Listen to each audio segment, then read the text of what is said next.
I was sitting at my kitchen table that morning, wrapping a small silver box with shaking hands. Inside was a delicate pearl necklace that had belonged to my mother, the same one I wore on my wedding day.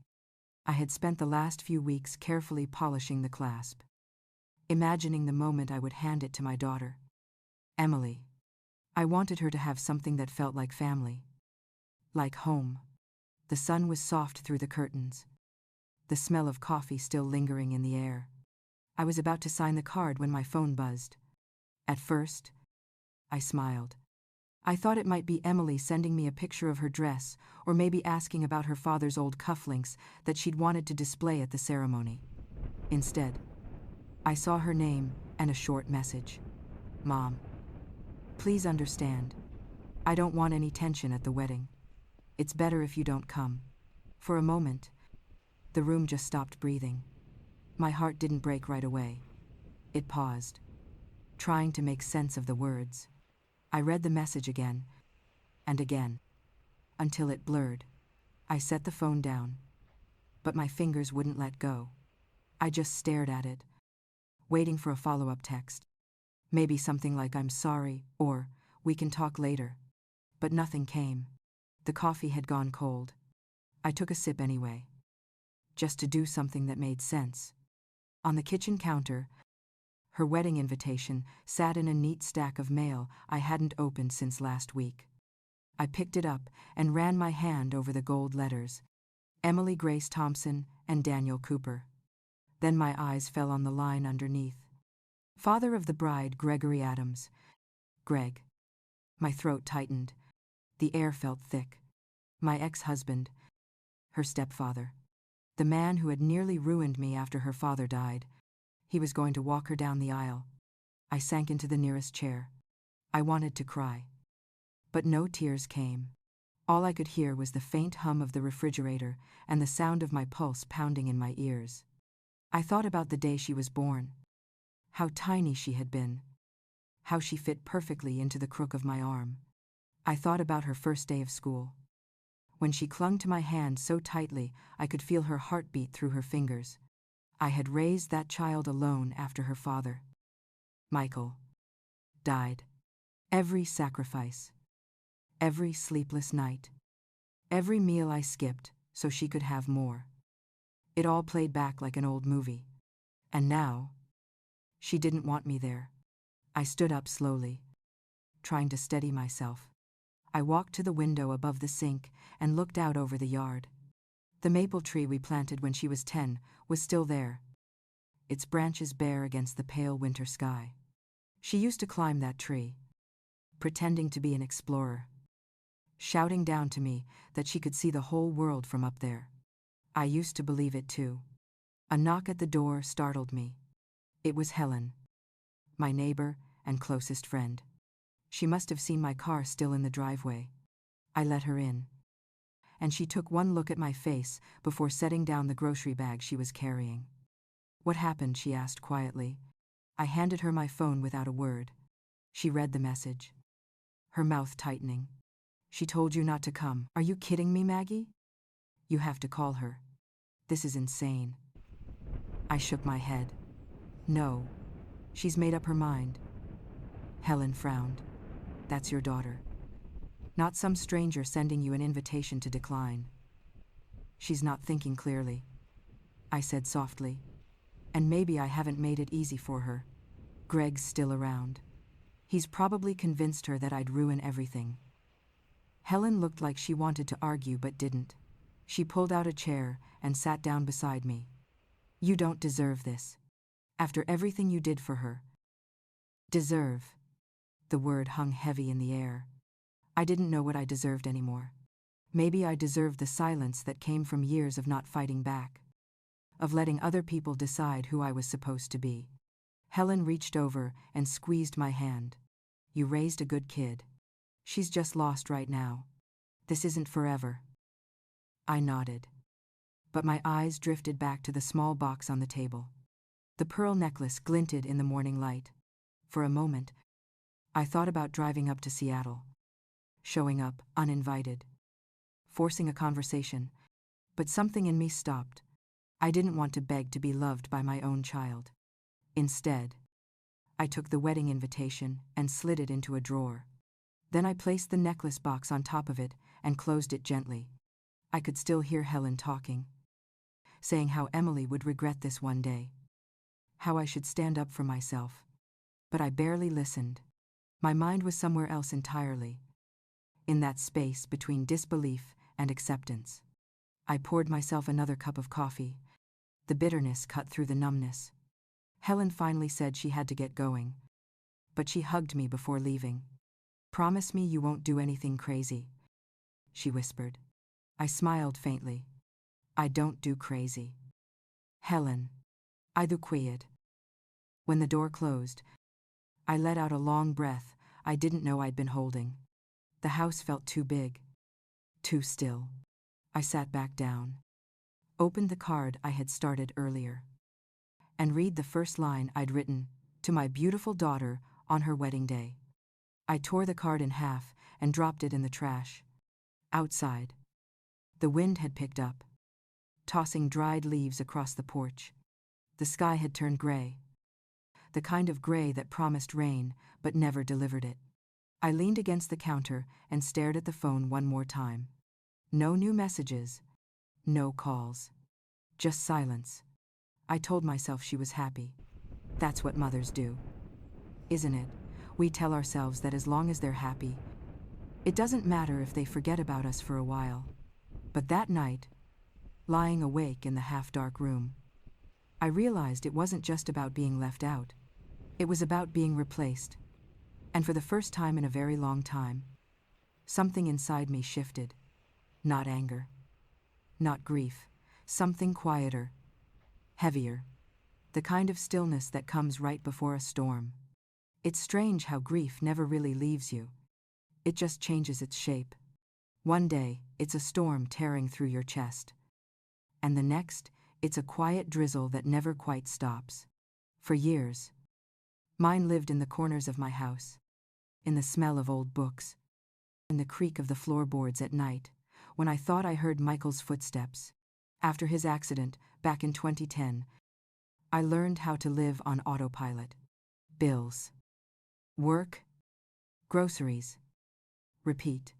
I taught third grade at Ashwood Elementary, and every smile from my students was a tiny patch holding me together. Emily was 16 then. She was bright, headstrong, too much like her father. For a while, she and I were enough for each other. We'd eat cereal for dinner and laugh about how terrible we were at folding laundry. We were messy, but we were close. Then, years later, Greg Adams walked into our lives. I met him at a fundraising dinner for the local library. He was charming in that practiced way men get after middle age, when they know exactly what to say to sound attentive. He told stories about business trips, about the places he'd traveled, about how lonely it was after his own divorce. I remember thinking, finally, someone who understands what it's like to start over. He sent flowers to the school the next day. My colleagues teased me, said I deserved some happiness. I believed them. I said yes when he asked me to dinner. I said yes when he started spending weekends fixing things around the house. And eventually, I said yes when he asked me to marry him. For the first few months, it felt almost normal again. Emily was in college, and Greg filled the silence in the house. He cooked, told jokes, even kept Michael's photo on the mantel, like he respected the memory. But little things began to change. He'd make offhand comments about how I handled money, how I lived too small. He insisted on combining our finances, said it would make things easier. I thought it was practical. Then he started talking to Emily more than I did.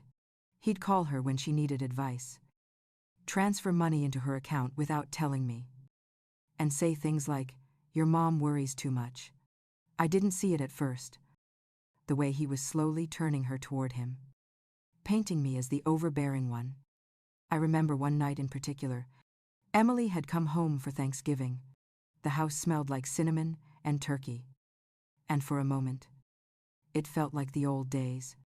We were sitting around the table when Greg leaned back in his chair and said, "You know, Em, your mom and your dad had a rough patch before he passed. I think that's why she gets so protective." The fork slipped out of my hand. The sound of metal on porcelain snapped the room in half.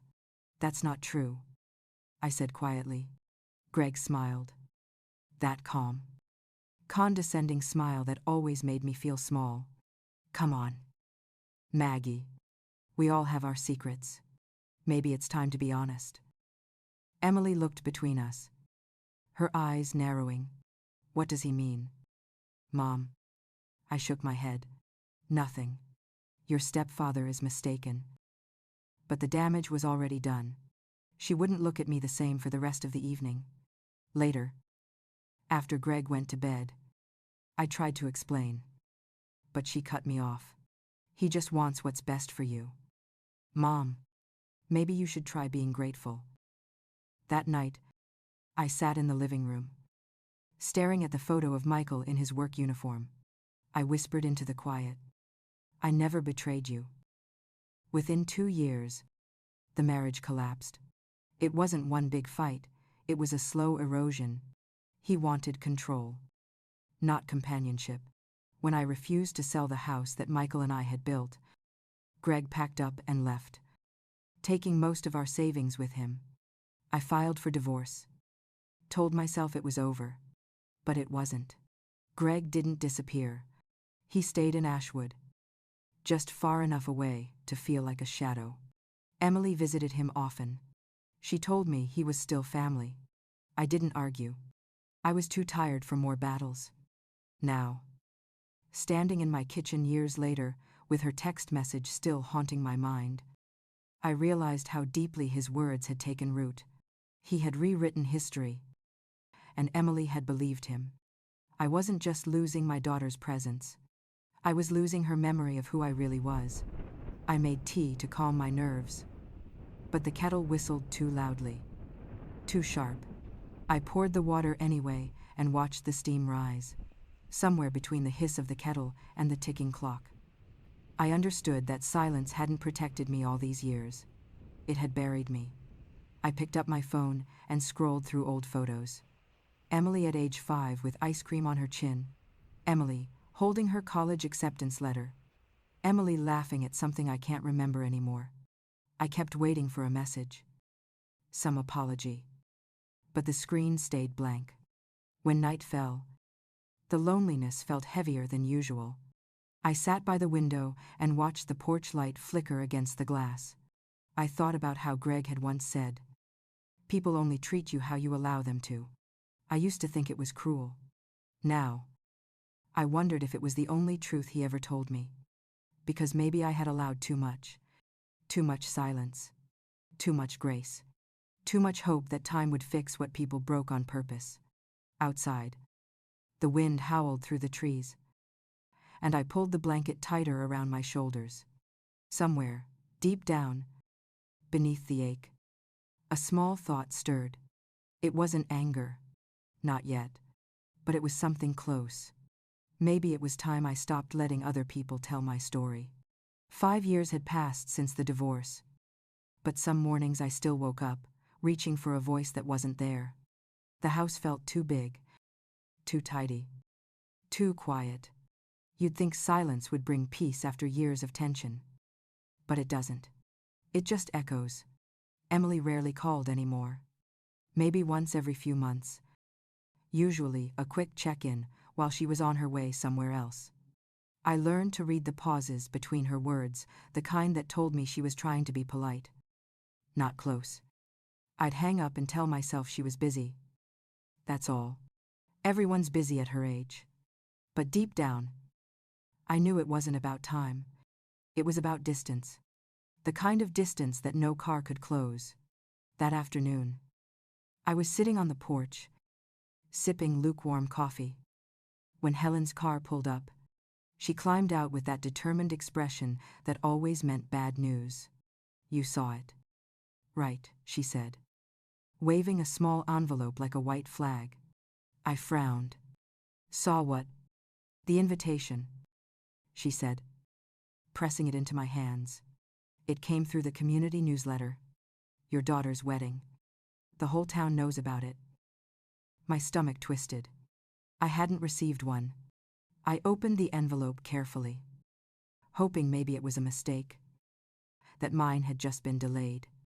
But inside was a glossy card with gold lettering and a smiling photo of Emily and her fiancé. Daniel Cooper, Ashwood Church. May 17th. Reception at the Cedar Bloom. Father of the bride, Gregory Adams. I didn't say a word. Helen was watching me, her face tight with sympathy. She didn't send you one. I shook my head. That girl has lost her mind. Helen said sharply, you need to call her right now and tell her this is unacceptable. I folded the invitation and placed it on the table beside my coffee. No. She's made her choice. Maggie. She's your daughter. Helen argued. You can't just sit here and let her walk all over you. I looked at the trees swaying in the distance. I won't fight her on this. If she wants me gone, I'll stay gone. Helen groaned, pacing across the porch. You're too soft. That's always been your problem. People take advantage of you because you let them. Maybe, I said quietly. Or maybe it's because I believe people eventually come back to who they really are. She sighed, frustrated. You really think she's going to wake up one morning and suddenly remember everything you did for her? I smiled. Small and sad. Maybe not. But she'll remember what it feels like to be loved. Even if it's too late to say thank you. Helen sat down, shaking her head. You're stronger than me. I'd be flipping tables if my kid pulled something like that. I laughed. Just barely. Maybe that's why you raised dogs instead of children. She chuckled too. But it faded fast. You know, Maggie. Sometimes silence looks like weakness. Her words hung there. She wasn't wrong. My silence had kept me safe. But it had also erased me, piece by piece. I thought about all the times I'd swallowed my pride, choosing peace over confrontation. Peace had never stayed. After Helen left, I went inside and opened the cabinet where I kept photo albums. The edges were worn from years of turning the same pages. Emily's smile filled every one of them, missing teeth. Birthday candles. Her high school graduation. I traced her face with my finger. The same way I used to when she was a baby, and I couldn't believe she was mine. I whispered to the empty room. Where did we go wrong? Sweetheart. The house gave no answer. Later that night, I sat on the couch with the television on mute, flipping channels without watching. A weather reporter's mouth moved. But I couldn't hear a thing. The silence felt heavier than usual. I thought about calling Emily. I even picked up the phone once, thumb hovering over her number. But what would I say? I miss you. Please let me come. No. She had made herself clear. And chasing after love never kept it from running away. So instead, I poured a glass of wine and went out to the backyard. The air smelled like rain, even though the sky was clear. The maple tree still stood tall in the corner, its branches reaching toward the stars. I remembered her climbing that tree when she was 10, yelling, I can see everything. Mom. I used to believe her. I sat on the porch swing, rocking slowly, the old wood creaking beneath me. Somewhere, a dog barked. The world kept spinning, indifferent to my heartbreak. For the first time in a long time, I said it out loud. To no one. Maybe she doesn't need me anymore. The wind picked up, rustling the leaves, and I imagined Michael's voice in it, calm and steady. You did your best, Maggie. I closed my eyes. I hope that's enough. When I went back inside, I tucked the invitation into a drawer next to the necklace I'd wrapped for her. It felt right. The two of them together, what could have been and what would never be. As I turned off the lights, I caught my reflection in the window. I didn't look angry or broken, just tired. But somewhere beneath that tiredness, something small began to stir again. Not quite defiance, but not surrender either. It was the faint awareness that my story wasn't over. Not yet. The following morning, I woke up before the sun. The house was still dark, the air heavy with that early chill before dawn. I couldn't go back to sleep. So I made coffee and sat at the kitchen table, staring at the invitation again. The gold letters caught the dim light, taunting me with their perfection. Asterisk, father of the bride, Gregory Adams. Asterisk. The words felt like tiny knives cutting through years of work, of love, of motherhood. He'd inserted himself back into her life so neatly, as if he'd always belonged there. I hadn't thought about Greg much since the divorce. When I did, it was mostly the anger that surfaced first, the way he'd convinced me to trust him, the way he'd taken pieces of me and called it love. But now, seeing his name printed there, it wasn't just anger anymore. It was humiliation. How had I let him get this far again? The phone rang, breaking the silence. For a second, I thought it might be Emily, finally realizing what she'd done. But it wasn't. It was Paul, my late husband, Michael's brother. Maggie, he said, his voice deep and steady. I heard from Helen. Is it true she didn't invite you? I sighed. Word travels fast in this town. Too fast, he muttered. I can't believe it. After everything you did for that girl. She's grown now, Paul. She makes her own decisions. Bad ones, he shot back. That man Greg, he's poison. Always was. I didn't respond right away. I just stared at the coffee swirling in my cup. She sees something in him that she doesn't see in me anymore. She sees what he wants her to see. Paul said, that's what he does. Twists the truth until you don't know which way is up. He wasn't wrong. Greg had a way of making lies sound noble. He'd smile and say things like, I just want what's best for you, right before cutting you in half. Paul, I said quietly, promise me you won't say anything to her. I don't want to make it worse. He hesitated. You're too forgiving. Maggie, one day that's going to eat you alive. After he hung up, I sat there for a long time, thinking about what he said. Maybe I times was times too forgiving. Maybe all my life I'd confused forgiveness with surrender. By noon, I decided to drive into town. Anything was better than sitting alone in that house with my thoughts. I went to the farmer's market, picked up a few vegetables I didn't really need, and stopped by the cafe near the courthouse. That's where I saw her, Danielle's mother. Nancy Cooper, the groom's mother. She was sitting with two other women, her voice carrying across the room. I just feel so sorry for Emily, Nancy was saying. Her mother's reputation is complicated. You know, the other women nodded sympathetically, pretending to sip their coffee while hanging on every word. I froze. She's been through so much. Nancy continued. Losing her father, then having that divorce scandal with Greg. It's no wonder she wants stability now.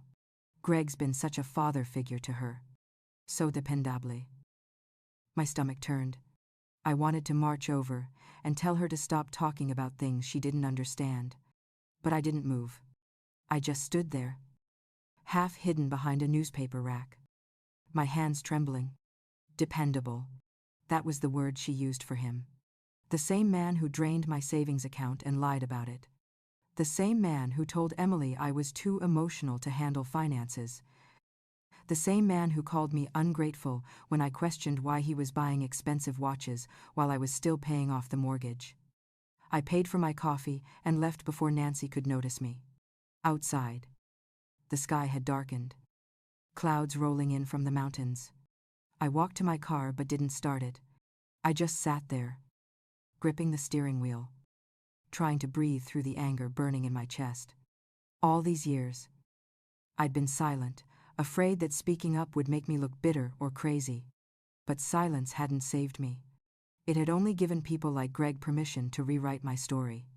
As the first drops of rain hit the windshield, I turned the key and started the engine. But instead of heading home, I found myself driving toward the Cedar Bloom, the wedding venue printed on the invitation. It sat at the edge of town. A sprawling property surrounded by tall pines and a small lake that shimmered even under gray skies. I parked at the gate. The private event venue sign gleaming in the drizzle. I hadn't been there in years, but I remembered it well. Michael and I had helped fund its opening before he died. Back then, it was just a dream of our close friends. The Millers. We'd invested a small share. Nothing major, just enough to help them get started. I never thought about it again after Michael's death. Until now. As I stared at that familiar sign, something clicked in my memory.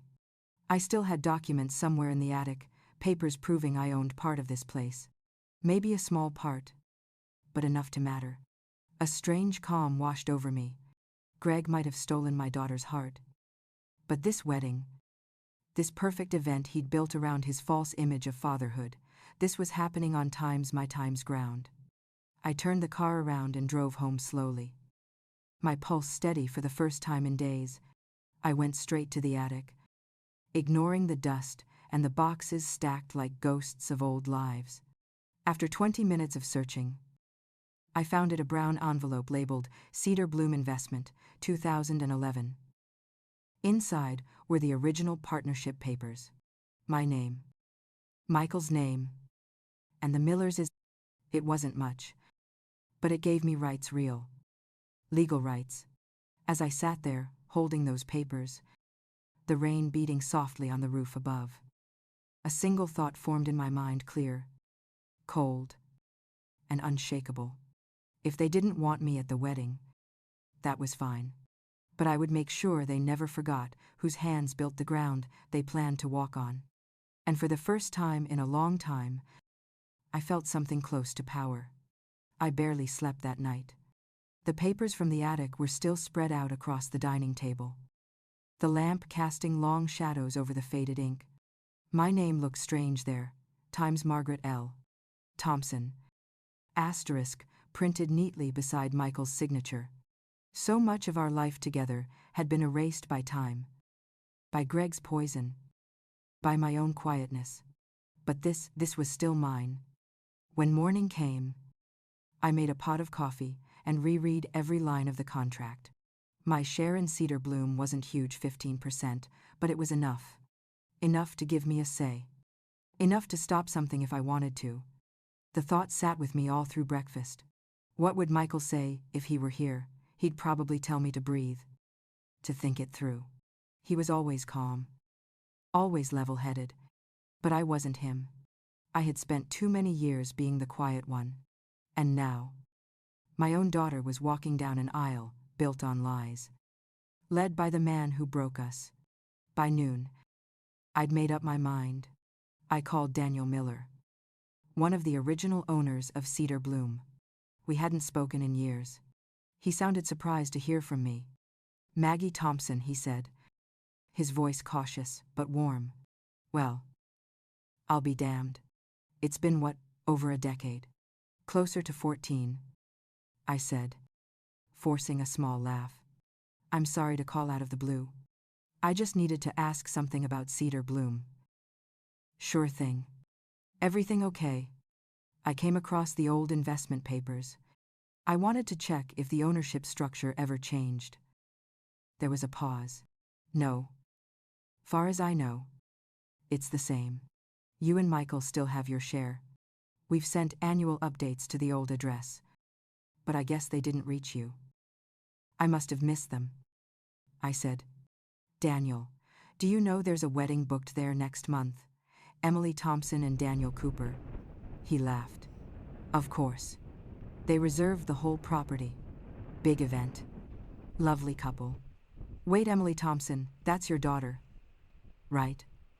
I swallowed. Yes, that's her. Small world, he said cheerfully, not sensing the weight in my silence. I hope you'll be there. It's going to be beautiful. Actually, I said slowly, I won't be attending. He hesitated. Oh, I'm sorry to hear that. But I might need to make some changes to the event contract. I continued. I still have ownership rights. Correct. Well, yes. Technically, Daniel said, but any cancellations or alterations would need joint approval between partners. Understood, I said calmly. Could we arrange a meeting this week? Sure. Thursday morning. Thursday works. After I hung up, I sat for a long moment, staring at my reflection in the dark surface of the coffee. My hands weren't trembling anymore. I felt steady, deliberate. Helen stopped by later that afternoon, holding a pie she'd baked for moral support. She caught sight of the documents spread across the table. What on earth are you doing? Remember, Cedar Bloom, I asked. She blinked. The venue out by the lake, of course. That's where your daughter's wedding's supposed to be. I smiled faintly. Yes, the very same. She stared at me, suspicion dawning in her eyes. Maggie, what are you planning? I didn't answer right away. I folded one of the papers neatly back into the envelope. Let's just say, I'm tired of being the ghost at my own story. Helen set the pie down slowly. You're not thinking of doing something reckless, are you? Not reckless, I said. Just fair. She crossed her arms. You sound like a woman about to start a war. I looked up at her. Maybe it's time someone remembered who built the battlefield. Helen said, half in worry, half in awe.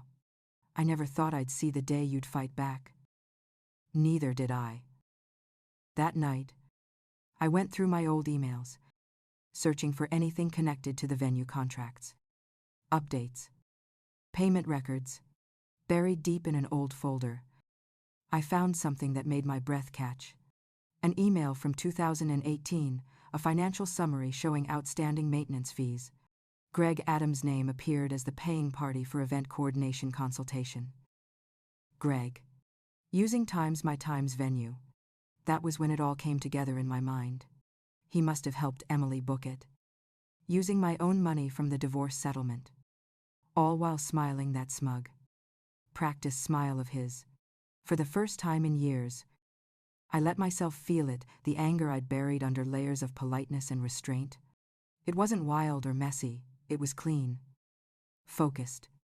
By the time the clock struck midnight, I had printed out every piece of evidence I needed. Ownership papers, contracts, and the financial trail linking Greg to Cedar Bloom. The rain had started again outside. Steady and soft. I walked to the window and watched it run down the glass. My reflection pale and sharp against the dark. For years, I had accepted whatever life handed me: loss, betrayal, silence. But not this.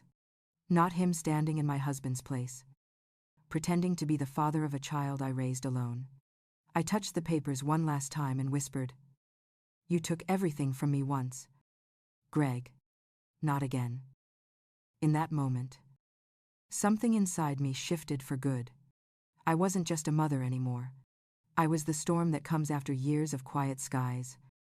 And I had just found the perfect place to start thundering. Thursday morning came gray and cool. The kind of weather that makes the world feel quieter, like it's holding its breath. I left early, driving the old Toyota down the winding road toward the lake. The Cedar Bloom sign appeared through the mist. Carved wood framed by blooming dogwoods. For a moment, I almost turned around. Part of me still wanted peace, not vengeance. But peace had done nothing for me so far. Daniel Miller was already waiting in his office when I arrived. The place smelled faintly of pine and coffee.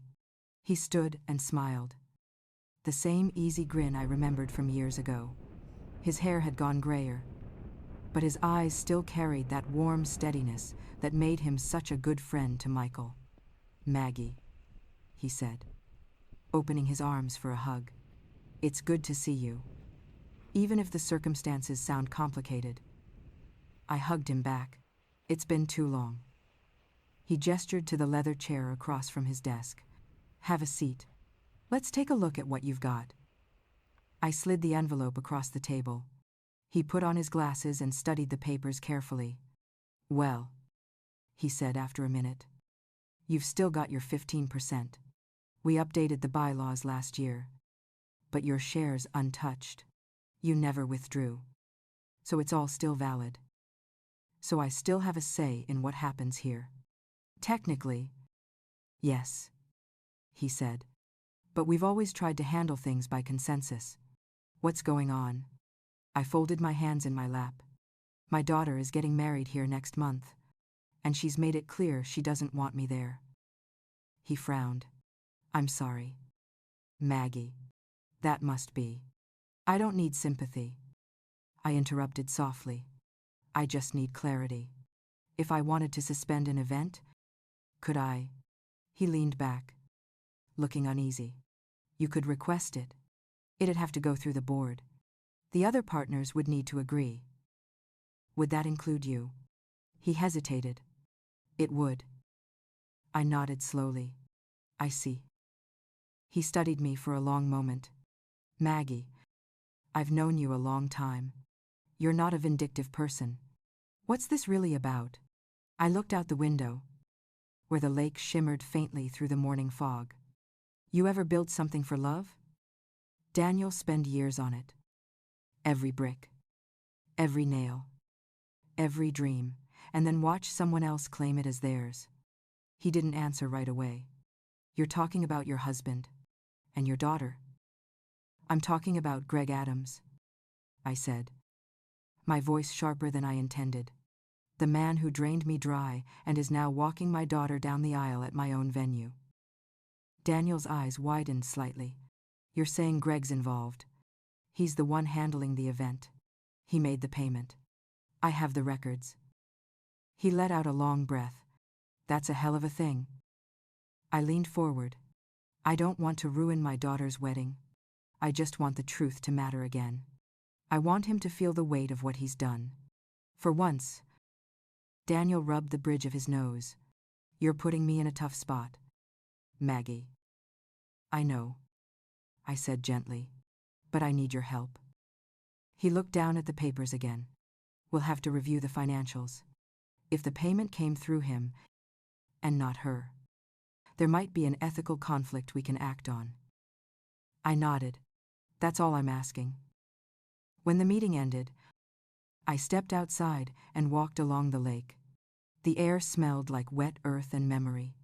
For a moment, I saw Michael there, kneeling by the dock, his hands in the water, smiling back at me. You'd tell me to stop. Wouldn't you? I whispered. You'd say, revenge changes nothing. But this didn't feel like revenge. It felt like balance. When I got back to the car, I found a message on my phone. Unknown number. I almost ignored it. But curiosity got the better of me. Asterisk Mrs. Thompson. This is Leah from the Ashwood Gazette. I heard about the upcoming wedding at Cedar Bloom and the connection to your ex-husband. Could we speak asterisk? I frowned. How did she know about that word in this town traveled like wildfire? But this was fast even for Ashwood. I didn't respond. I deleted the message and tossed the phone onto the passenger seat. But unease prickled at the back of my neck. By the time I got home, Helen was waiting on my porch. A cardigan draped over her shoulders and that familiar look of concern on her face. You've been busy, she said, just tying up loose ends. She gave me that look, the one that saw through everything. You've got that same face you had before you divorced Greg. That I'm calm but I'm about to do something that'll shake the ground look. I laughed. Tired. Maybe the ground needs a little shaking. She stepped closer. You're playing with fire. Maggie, be careful. You don't want to lose her for good. I already lost her, I said quietly. Now I just want him to lose. Too. Helen sighed and shook her head. But she didn't argue. If you're going to do this, at least do it clean. Don't let them twist you into the villain. I won't. I promised.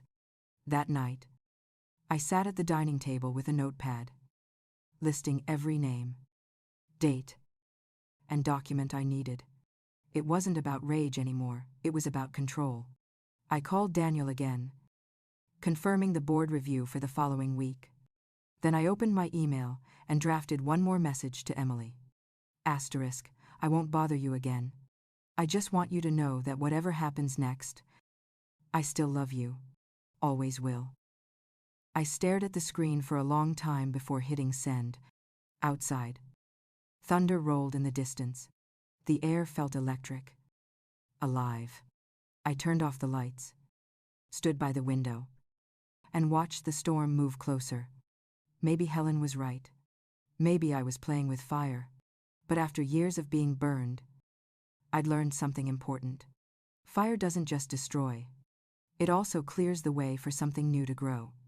The day before the wedding felt strange from the moment I woke up. The sky was too still. The air too heavy. Even the birds outside seemed to know something was coming. I spent the morning cleaning the kitchen, though it didn't need it. Scrubbing the same counter 3 times won't fix a broken heart. But it keeps your hands busy. The radio played an old country song Michael used to hum when he fixed the porch steps. For a second, I almost turned it off. Instead, I let it play. The sound of it filled the quiet space like a ghost trying to comfort me. Around noon, my phone buzzed. A message from Emily. Asterisk, can I stop by, just for a minute? My chest tightened. She hadn't been to this house in years. I almost said no. But my fingers typed before I could think times. Of course. I made tea. Set out the good cups. The ones she used to say made her feel grown up. By the time she knocked, I was sitting at the table pretending to read. She stood in the doorway. Her hair pinned up. Her face pale but determined. She looked like me when I was her age, except harder. Sharper somehow. Hi. Mom. She said softly. Hi. Sweetheart. Come in. She sat across from me. Looking around the kitchen like it was a museum exhibit, she barely remembered. It looks the same, she said. Things don't change much around here. I replied. Tea. She nodded. Her hands trembled slightly when I poured. I didn't expect you to answer, she said after a moment. I almost didn't. She looked down, twisting her engagement ring. I know you're hurt. Hurt, I repeated, almost laughing. That's one word for it. Mom, she sighed. I didn't mean to make you feel unwanted. I just thought it would be better this way. Better for who? I asked quietly. For everyone, she said quickly. Greg wanted things to stay peaceful. You know how tense it can get when you two are in the same room. Peaceful, I said, tasting the word. You think replacing your mother with a man who lied and stole from her is peaceful? Her eyes flashed. You never gave him a chance. I gave him times everything asterisk, I said, my voice rising before I could stop it. My trust. My savings. My marriage. And when he took all that, I gave him silence. Do you know what silence costs? Emily, it costs your soul. She looked away. Greg says. I cut her off. Greg says a lot of things. That's what he does best.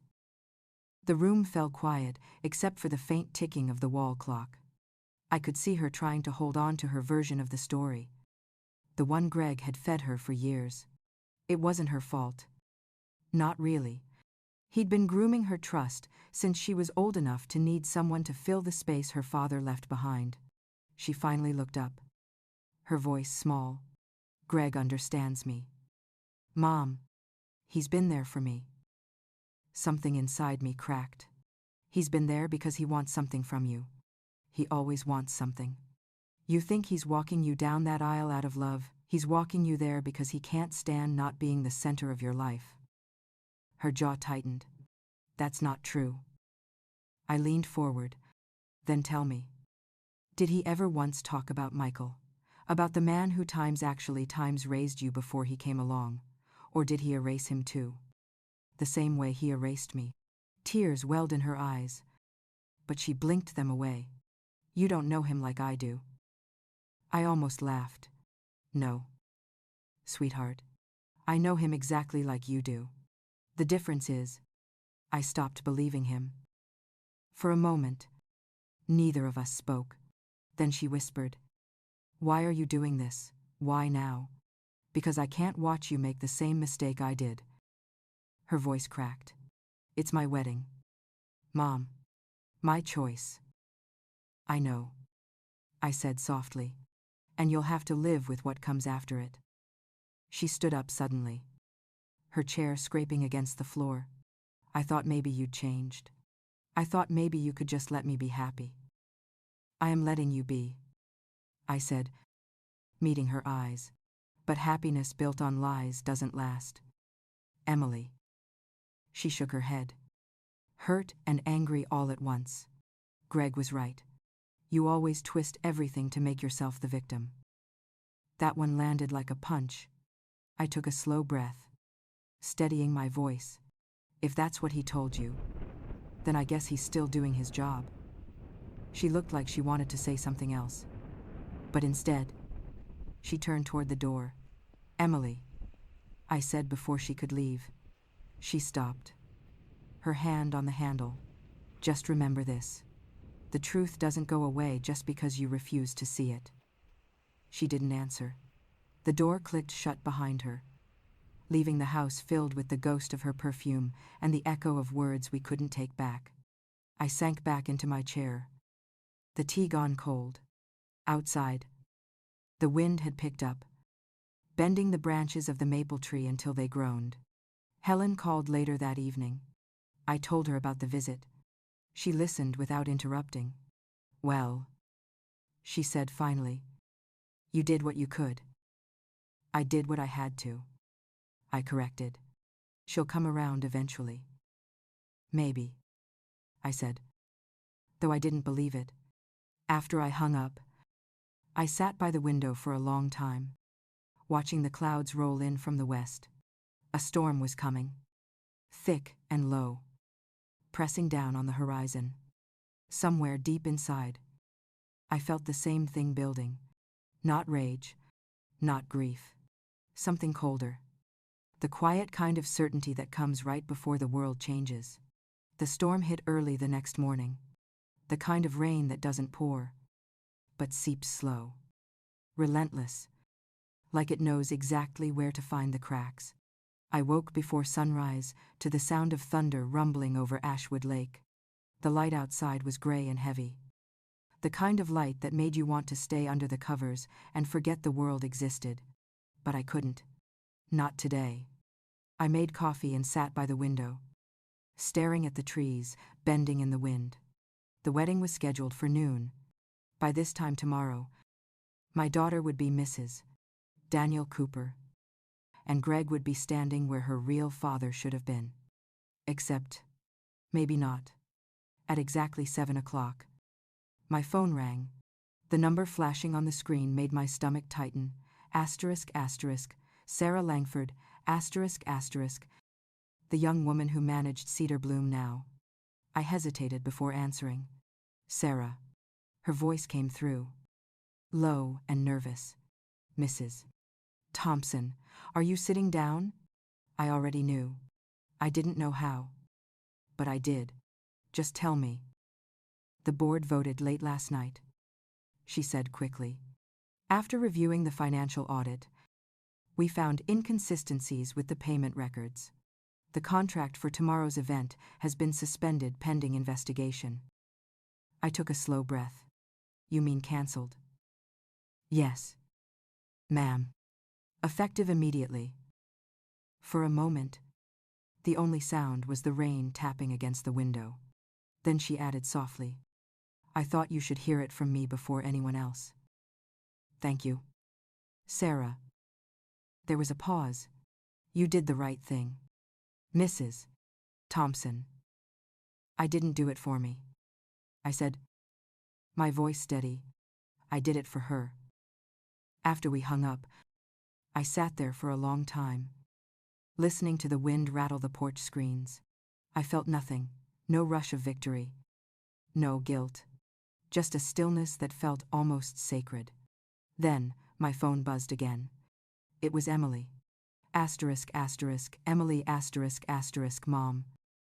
What did you do? I didn't answer right away.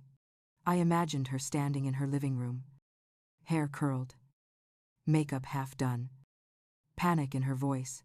Asterisk, asterisk, Emily, asterisk, asterisk, they just called. They said the venue's been cancelled because of a financial issue tied to Greg. Did you have something to do with this? I typed slowly.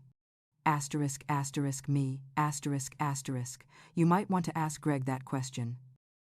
A minute passed. Then another. Then the screen lit up again. Asterisk, asterisk, Emily, asterisk, asterisk, stop it. Mom, this isn't funny. You don't know what you've done. I set the phone down. My hands weren't shaking this time. Outside, the rain intensified. Sheets of water blurring the world beyond my window. The maple tree swayed violently, its branches clawing at the glass. When the phone rang again, I picked up. Her voice cracked through the line. Half fury, half fear. How could you? She shouted. You ruined everything. No. Sweetheart, I said softly. I just stopped pretending everything was fine. You couldn't stand it. Could you? You couldn't let me be happy without you. Her words sliced through me. But I didn't flinch. If happiness means living in someone else's lie, then no. I couldn't let that happen. You don't even know him anymore, she said, her breath sharp. Oh. I know him better than you ever will. There was a pause long, trembling, angry. Greg says you're doing this out of spite, that you're bitter because he moved on. I closed my eyes. Greg says whatever keeps him in control. That's what he's always done. She didn't respond. I could hear her breathing. Unsteady. Through the static. Then, quietly, they're saying we can't rebook anywhere on such short notice. The guests. The catering. Everything, it's all ruined. I wanted to feel guilty. I wanted to feel something. But all I felt was a strange, calm sadness. Then maybe it's time to stop and think about why that happened. Her voice dropped to a whisper. You'll regret this. I almost smiled. I already did. Years ago. The line went dead. I set the phone down and walked to the back door. The rain had slowed, turning into a steady drizzle.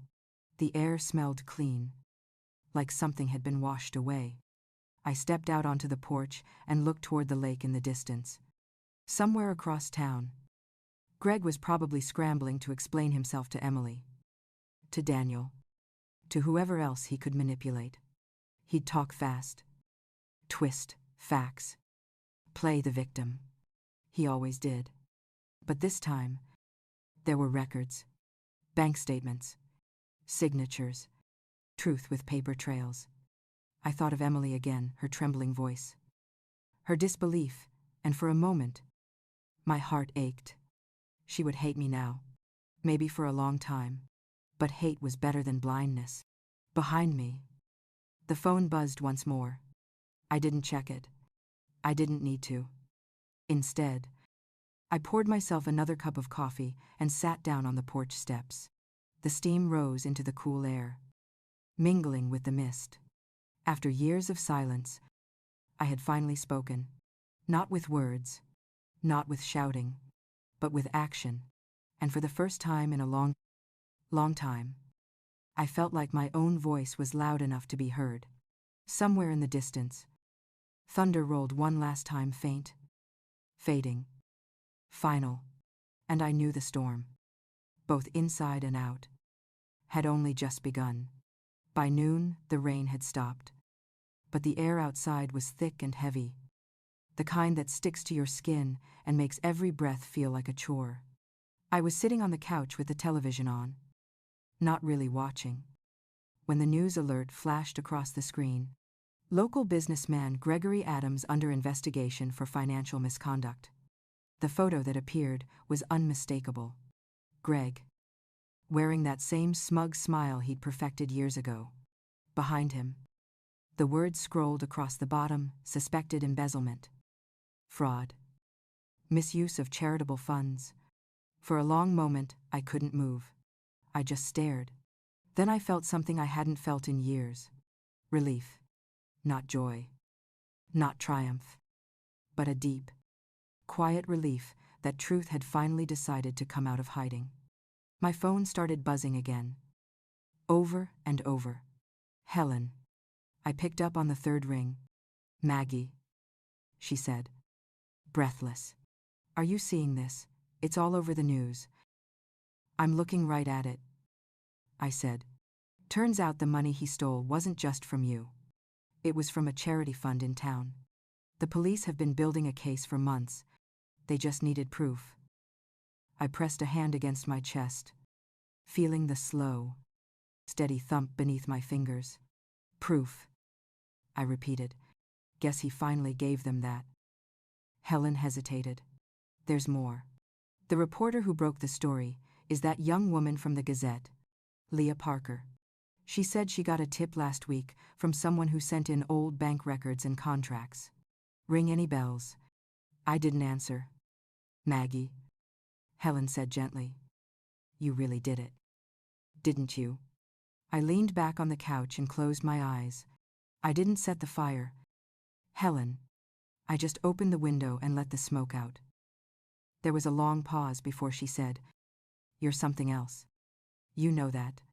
Before I could reply, I heard a car pull up outside. Tires on gravel. Fast. Sharp.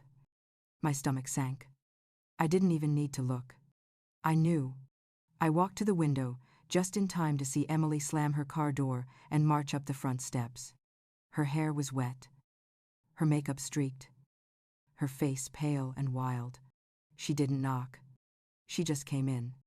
Mom, she said, her voice shaking. You have to tell me, this isn't true. I stayed quiet. They arrested him.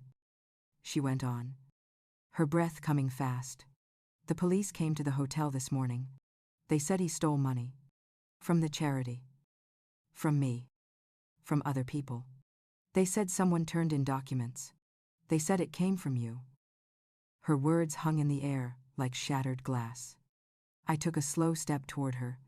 He took from you. Emily. From everyone. He's been lying to you since the day you met him. She shook her head, backing away. No. You don't understand. He told me he was fixing things for us. He said you were jealous, that you wanted to ruin the wedding. Do I look jealous to you? I asked quietly. Tears spilled down her face. You could have come to me. You could have told me what you were doing. Would you have believed me? Her lips parted, but no sound came out. The truth landed between us like a stone dropped into water, rippling through years of silence. She sank into a chair, her hands covering her face. Everything's gone. The money. The wedding. The guests. Daniel's family doesn't even know what to say to me. I knelt in front of her, gently pulling her hands away. What you lost can be rebuilt. What you almost lost, that's what matters. She looked up at me through tears. I defended him to everyone. Mom, I said he was the only one who ever believed in me. My throat tightened. He believed in what he could take from you. That's all men like him ever believe in. She buried her face in her hands again. I was so stupid. No, I said, sitting beside her. You were kind. And he used that. For a while, we just sat there in the quiet. The clock ticked softly on the wall. Outside, the storm clouds were breaking apart, letting thin strips of sunlight through. I thought you hated me, she whispered. I never hated you. I said. I hated watching you hurt yourself and calling it love. Her shoulders shook, a small sob breaking through. I pulled her close. It felt foreign at first, her body tense against mine, like we were both afraid to believe this moment was real. But then she melted into my arms the way she used to when she was little, when her nightmares were small enough for me to chase away. I'm sorry, she said, her voice muffled. I know, I whispered. I am too. When she finally pulled away, her face was blotchy and raw. What happens now? Greg will face what he's done, I said. And you'll have to face what you let him do. But that's not punishment. That's healing. She nodded weakly. I don't even know where to start. Start by being honest. With yourself. With Daniel. She winced. He's furious. I think he blames me. Then give him time, I said. He'll see the truth eventually. People always do. Even if it takes longer than we'd like. We sat in silence again, both watching the light shift across the floor. The house felt different somehow. Lighter. As if something dark had finally been pulled out of its walls. When Helen stopped by, later that afternoon, she froze in the doorway, at the sight of Emily sitting at my kitchen table. Emily offered her a tired smile. Looks like I owe you an apology too. Helen, she said. Helen waved a hand. Honey, I've been waiting years to see you walk back into this kitchen. That's apology enough. I laughed softly for the first time in what felt like forever. After Helen left, Emily and I went out to the backyard. The maple tree was dripping from the rain, its leaves glistening in the sun. Emily touched its trunk like it was something sacred. I used to climb this every summer, she said. You always yelled at me to come down. I was scared you'd fall, I said. I think I finally did, she whispered. I looked at her. Her hair tangled from the wind. Her eyes tired but clear for the first time in years. Then maybe it's time to stand back up. We stayed out there until the sun began to sink behind the trees. The air smelled like wet earth and something else, something new. Fragile. Like the first breath after a long illness. When we finally went inside, Emily helped me wash the dishes. No words. Just the sound of water running and the faint clink of plates. It was ordinary and quiet. But it felt like the beginning of something honest. Later, after she went upstairs to rest, I stood by the window and watched the light fade over the lake. I thought about Greg, about the wreckage he'd left behind, and for the first time, I didn't feel like his shadow was still over me. There was no satisfaction, no revenge left in me, only peace, the kind that comes when the truth finally finds its way home. Morning sunlight crept through the curtains, spilling across the floor and warming my bare feet. The house was quiet, except for the low hum of the refrigerator. Emily was still asleep upstairs. I'd left her a blanket on the couch the night before. But sometime in the middle of the night, she must have gone to the guest room. For a second, seeing the closed door, I almost forgot how broken everything was. I poured coffee into 2 mugs and carried them outside. The air smelled like dew and wood smoke from someone's fireplace down the road. The maple tree glittered with tiny beads of water. It looked peaceful, untouched, even though our world had shifted completely in less than 24 hours. When Emily finally came outside, her hair was pulled into a loose ponytail and her eyes were swollen from crying. She sat across from me without saying a word. For a while, neither of us spoke. The silence wasn't heavy this time. It was tired, fragile, but not hostile. Did you sleep? I asked. A little, she said quietly. I keep waking up thinking it's a nightmare. I know that feeling. She nodded, staring into her cup. Daniel went back to Seattle. He said he needed space. I figured he might. He's not angry, she said quickly, like she needed to believe it. He's just disappointed. I can't blame him. No, I said. But disappointment pass. He'll see what really happened once the dust settles. She looked at me, eyes red but clear. And what about everyone else? The guests, the money we lost. People are calling it times, the cancelled wedding of Ashwood. Asterisk. I can't even check my phone without seeing my name. Let them talk, I said.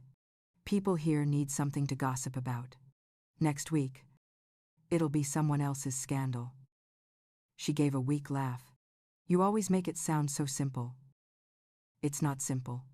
It's survival. A car pulled into the driveway then.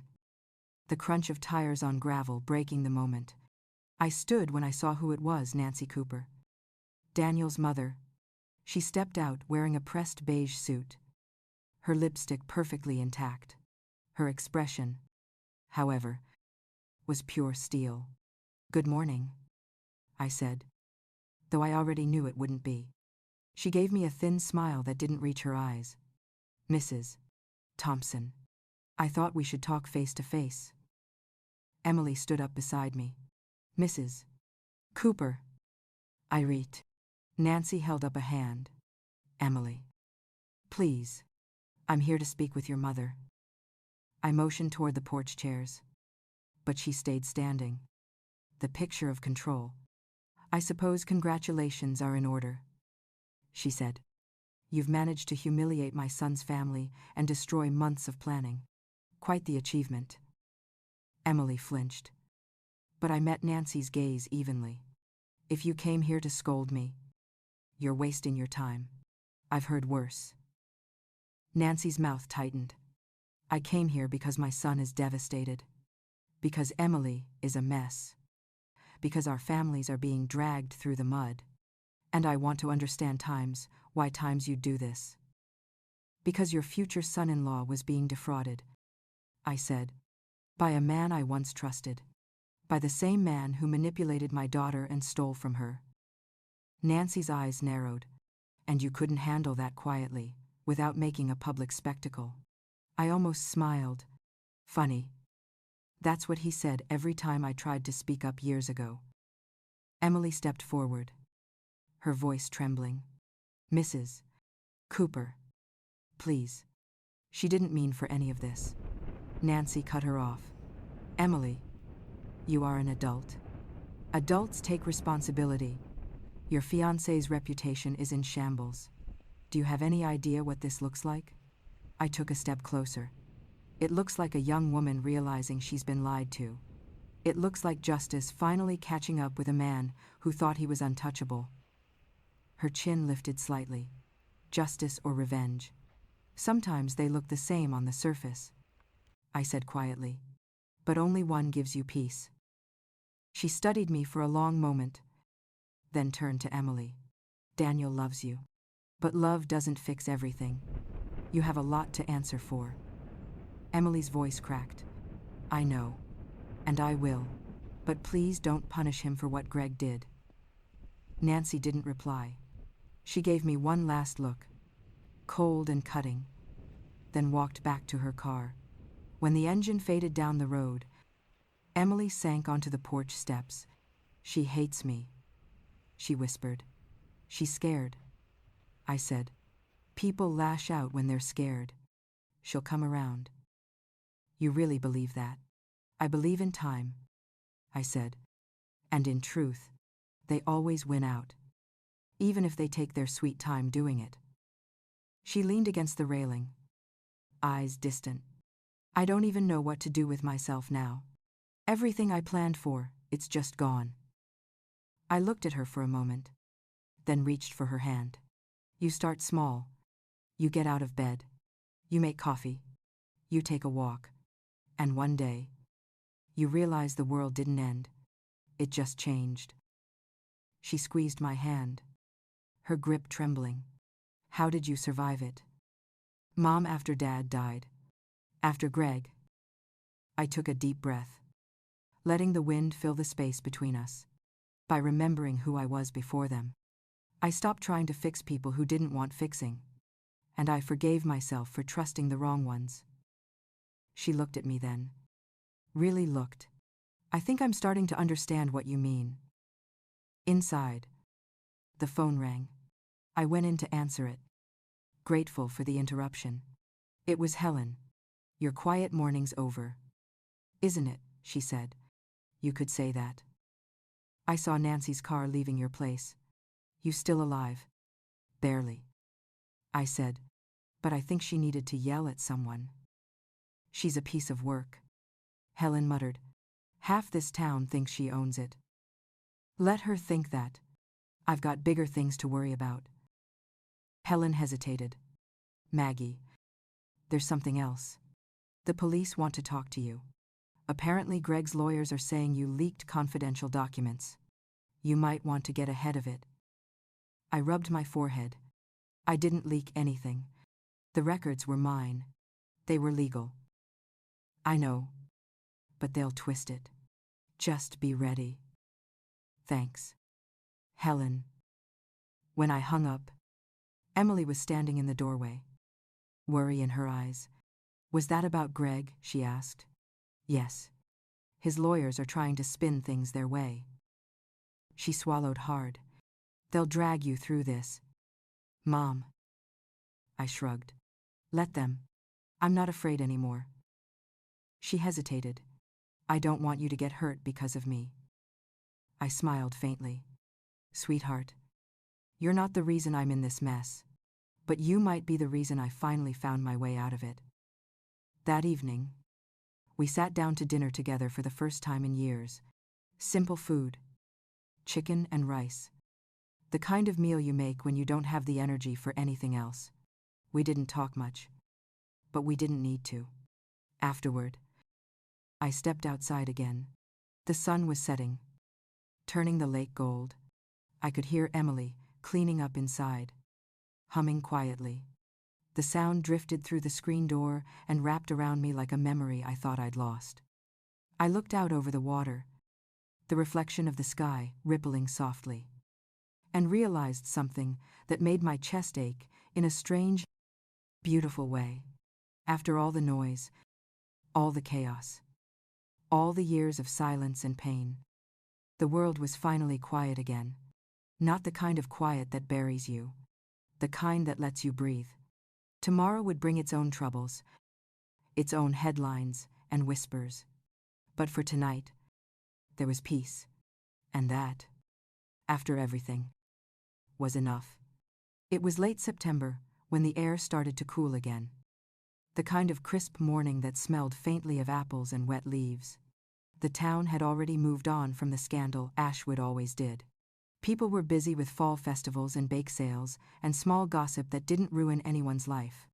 Emily and I spent the morning in the backyard, stringing lights along the fence. The maple tree, our old witness to everything, was just starting to turn red. She hummed quietly while she worked. The tune so familiar, I had to stop for a moment to remember it was the same song I used to sing to her when she was a baby. Looks beautiful. I said, It's almost ready. She said, stepping back to look. I can't believe we're doing this. Neither could I. Honestly. But after months of healing, of therapy, of long talks over tea and quiet dinners, Emily had decided to have a small ceremony, not a wedding. Exactly just a gathering. A celebration of starting over. She called it our second chance. When the day came, the backyard was filled with about 30 people, friends, neighbors. Even Daniel, who had found his way back into her life after realizing she'd been a victim too. Sarah brought flowers from the cedar bloom garden. A peace offering that smelled like forgiveness. Helen handled food and made sure no one's glass stayed empty. I stood near the garden gate, watching Emily walk across the yard in a soft cream dress. Her hair loose around her shoulders. She wasn't nervous this time. She looked like herself again. When she reached me, she smiled. Mom, she said quietly. Would you walk with me? I swallowed hard. I thought this wasn't a wedding. She laughed. It's not. But I still want my mom beside me. We walked slowly through the grass. the lights twinkling above us, people clapping softly as we passed. She stopped under the maple tree, turned to me, and took both my hands. "For a long time," she said, her voice shaking just enough to make everyone lean closer. "I thought love meant loyalty at any cost. I thought forgiveness meant silence. But you showed me that love can be fierce and still gentle. That truth can hurt and still heal." Tears filled my eyes. But I didn't look away. "You've always been my home," she continued, even when I walked away from it. I wanted to tell her I forgave her, but the truth was, I already had. Forgiveness had been growing quietly inside me for months. Rooting deeper each day, she came home and stayed. She squeezed my hands. "Thank you for not giving up on me." The words broke me open in the softest way. I pulled her close and whispered, "You're my daughter. That's a job I never quit." There was applause, laughter, and music playing from Helen's old speaker. Daniel joined Emily by the tree, slipping his arm around her waist. And for the first time, I saw peace on both their faces, not the fragile kind that comes from pretending, but the steady kind that grows after truth has done its work.